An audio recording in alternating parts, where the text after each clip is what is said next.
Hello my dear students. तो बेटा ये है आपका second part of chapter 5 coal and petroleum class 8 MP board book.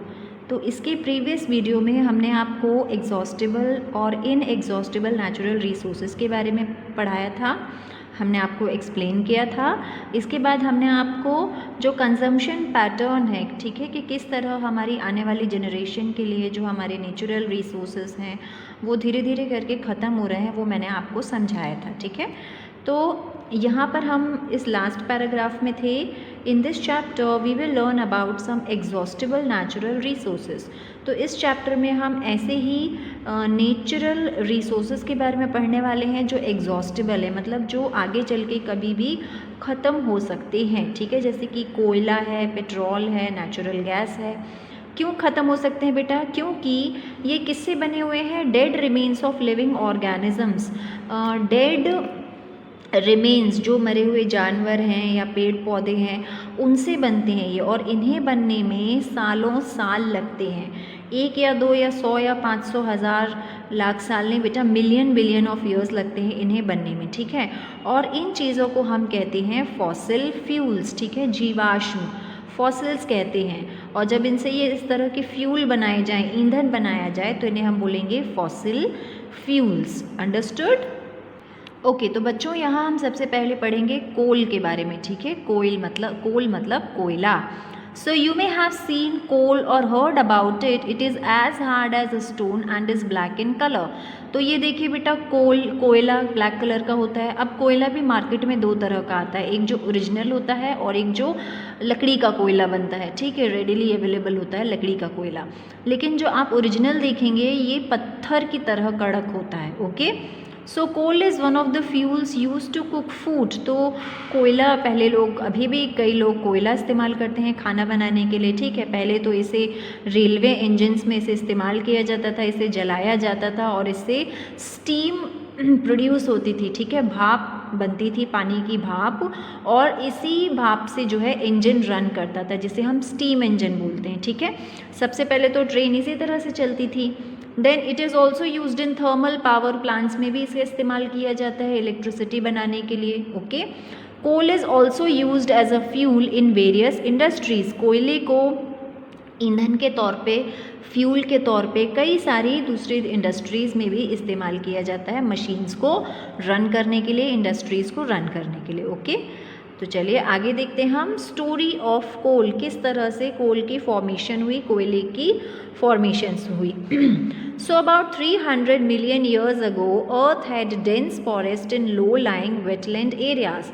तो करीब 300 मिलियन सालों पहले हमारी अर्थ में घने जंगल हुए करते थे। ठीक है, low lying wetland areas, low lying मतलब बेटा इस तरह के एरियाज। ठीक है, वेटलैंड मतलब गीले, मार्शी, कीचड़ भरे। ठीक है, तो इस तरह से घने घने जंगल थे। Due to natural processes like flooding these forest got buried under the soil. अब कई नेचुरल प्रोसेस की वजह से, जैसे बाढ़ आ गई, भूकंप आ गया, या और किसी वजह से जो जंगल थे, जंगल के जो पेड़ थे, पूरे के पूरे फॉरेस्ट बरीड मतलब ज़मीन के अंदर, सॉइल के नीचे धंस गए, दब गए। ठीक है, as more soil deposited over them they were compressed. समय के साथ और मिट्टी इसके ऊपर जमा होती गई और ये जो नीचे बड़े बड़े घने जंगल थे ये और नीचे कंप्रेस होते गए, मतलब दबते गए। ठीक है, जैसे आपने कोई चीज़ रख दी और उसके ऊपर आप एक एक करके सामान रखते जाएंगे, तो जो सब चीज़ आपने रखी है वो क्या हो जाएगी? एकदम दब जाएगी, धंस जाएगी। Right? The temperature also rose as they sank deeper and deeper. अब अंदर का जो टेम्परेचर था, जिस जगह पर ये पेड़ दबे हुए थे, वहाँ का टेम्परेचर इंक्रीज़ होता गया। ठीक है, किसी चीज़ के दबने से वहाँ का जो टेम्परेचर था वो बढ़ता गया, क्योंकि स्टेबल हो गया वहाँ पर, वहाँ ना हवा जा रही है ना एयर जा रही है। ठीक है, तो वो टेम्परेचर भी बढ़ता गया वहाँ। So under high pressure and high temperature, dead plants got slowly converted to coal. अब बेटा ये सब कुछ नेचुरल प्रोसेस था कि इतने ज़्यादा टेम्परेचर और इतने ज़्यादा प्रेशर की वजह से कई सालों तक जो पेड़ थे वो अल्टीमेटली किस में कन्वर्ट हो गए धीरे धीरे करके? कोयला में। पेड़ एकदम जल के टेम्परेचर की वजह से प्रेशर की वजह से वो लकड़ी ना रह के वो क्या बन गए, नया फॉर्म में कन्वर्ट हो गए। और इस नए फॉर्म को हमने क्या नाम दिया, हमने इसे नाम दिया कोल और हिंदी में कोयला। ठीक है। As coal contains mainly carbon, the slow process of conversion of dead vegetation into coal is called carbonization. अब कोल में सबसे ज़्यादा कौन सा एलिमेंट था, कार्बन था। क्यों था, क्योंकि बेटा कोल किससे बना है, पेड़ों से बना है। ठीक है। और पेड़ कौन सी वाली गैस एब्जॉर्ब करते हैं, कार्बन डाइऑक्साइड, मतलब उसमें कार्बन का कंटेंट सबसे ज़्यादा था।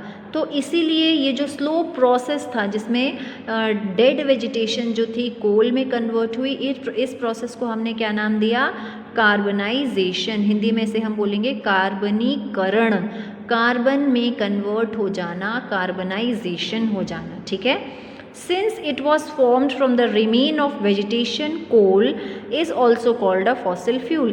अब ये किससे बना हुआ है कोल, आपका डेड वेजिटेशन से। ठीक है, सालों साल पुरानी डेड वेजिटेशन से। ओके, तो इसीलिए हम कोल को भी फॉसिल फ्यूल की जो है लिस्ट में डालते हैं। ठीक है। So a coal mine is shown in figure 5.2। चलिए कोल माइन देखते हैं। ये देखिए बेटा, ये कोल माइन दी हुई है, कोयले की खदानें होती हैं बड़ी बड़ी, आपको पता है खदानों में से खोद के कोयला निकाला जाता है क्योंकि ज़मीन के अंदर है ये, राइट। चलिए, When heated in air, coal burns and produces mainly carbon dioxide gas. तो जब कोयले को हम जलाते हैं बेटा, तो उसमें से जो गैस रिलीज होती है वो कार्बन डाइऑक्साइड होती है। ठीक है। Coal is processed in industry to get some useful product such as coke, coal tar and coal gas. अब कोयले को इंडस्ट्रीज़ में ले जाके उसकी प्रोसेसिंग भी की जाती है, मतलब उस पर बहुत सारे एक्सपेरिमेंट किए जाते हैं और जब उसकी प्रोसेसिंग की जाती है, उस पर वर्कआउट किया जाता है, तो उसमें से कई अच्छे अच्छे प्रोडक्ट निकलते हैं, जैसे कि दूध है ना, दूध को हम जमाते हैं तो वो दही बन जाता है, राइट। उसमें से हम बटर भी बना सकते हैं, घी भी बना सकते हैं। वैसे ही कोल को भी इसी तरह से प्रोसेसिंग करके उसमें से कोक, कोल टार, कोल गैस, ये सारे प्रोडक्ट जो हैं बनाए जाते हैं। ओके, आगे देखते हैं हम कोक। अब इन्हीं प्रोडक्ट के बारे में हम थोड़ी सी डिटेलिंग में पढ़ेंगे। कोक क्या होता है बेटा, tough, porous and black substance. Hard होता है, पोरस होता है मतलब उसमें छेद होते हैं, और ब्लैक कलर का होता है ये। ओके, और ये प्योर फॉर्म होता है कार्बन का, क्योंकि इसमें बहुत सारा कार्बन होता है। तो कोक कहाँ इस्तेमाल होता है बेटा, स्टील के बर्तन जो आप इस्तेमाल करते हैं उसकी मैन्युफैक्चरिंग में इस्तेमाल होता है। अब आप सोचेंगे मैम स्टील के बर्तन तो एकदम चमकदार दिखते हैं, ब्लैक थोड़ी ना होते हैं। तो बेटा ज़रूरी नहीं है कि कोक से पूरा का पूरा बर्तन बनाया जाता हो, उसका इस्तेमाल होता है उसमें, right. Then extraction of many metals, और कोक को एक्सट्रैक्शन, बहुत सारे मेटल्स के एक्सट्रैक्शन में भी कोक जो है वो इस्तेमाल किया जाता है, राइट। आगे देखते हैं कोल टार। तो ये ब्लैक कलर का थिक लिक्विड होता है विद एन अनप्लीजेंट स्मेल, मतलब इसकी स्मेल अच्छी नहीं होती है। डामल आपने सुना होगा, डामल ब्लैक कलर का जो रोड बनाने के लिए इस्तेमाल किया जाता है, ये वही होता है कोल टार। ठीक है। Then it is a mixture of about 200 substances का मिक्सचर होता है coal tar. Okay, product obtained from coal tar are used as a starting material for manufacturing various substances used in everyday life and in industry. तो कोल टार के processing में जो substances मिलते हैं, जो मटेरियल हमें निकलते हैं शुरुआत में, वो हमारी एवरीडे लाइफ में इस्तेमाल होने वाले मटेरियल है। जैसे कि सिंथेटिक डाइज, जो डाइज यूज़ होती है ना कलरिंग के लिए, चाहे वो फर्नीचर हो, कपड़े हो या और कोई मटेरियल हो, ये भी कोल टार से निकलती हैं। ड्रग्स, मेडिसिन्स, एक्सप्लोजिव्स है ना, विस्फोटक सामग्री, perfumes, plastic, paint, photographic material, roofing material.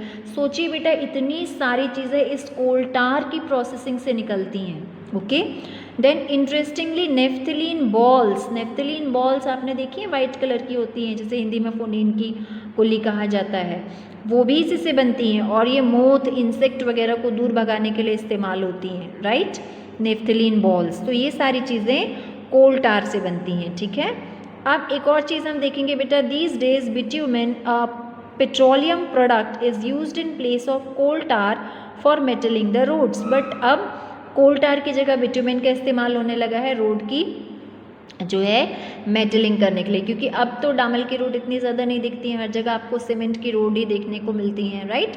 तो ये चीज़ें हैं, ठीक है। तो देखा आपने बेटा, कोल टार से आपको इतना सारा सामान मिलता है उसकी प्रोसेसिंग से, ठीक है। तो इस वीडियो को हम यहीं फिनिश कर रहे हैं, नेक्स्ट वीडियो में हम कोल गैस स्टार्ट करेंगे। Okay, so up till then thank you so much.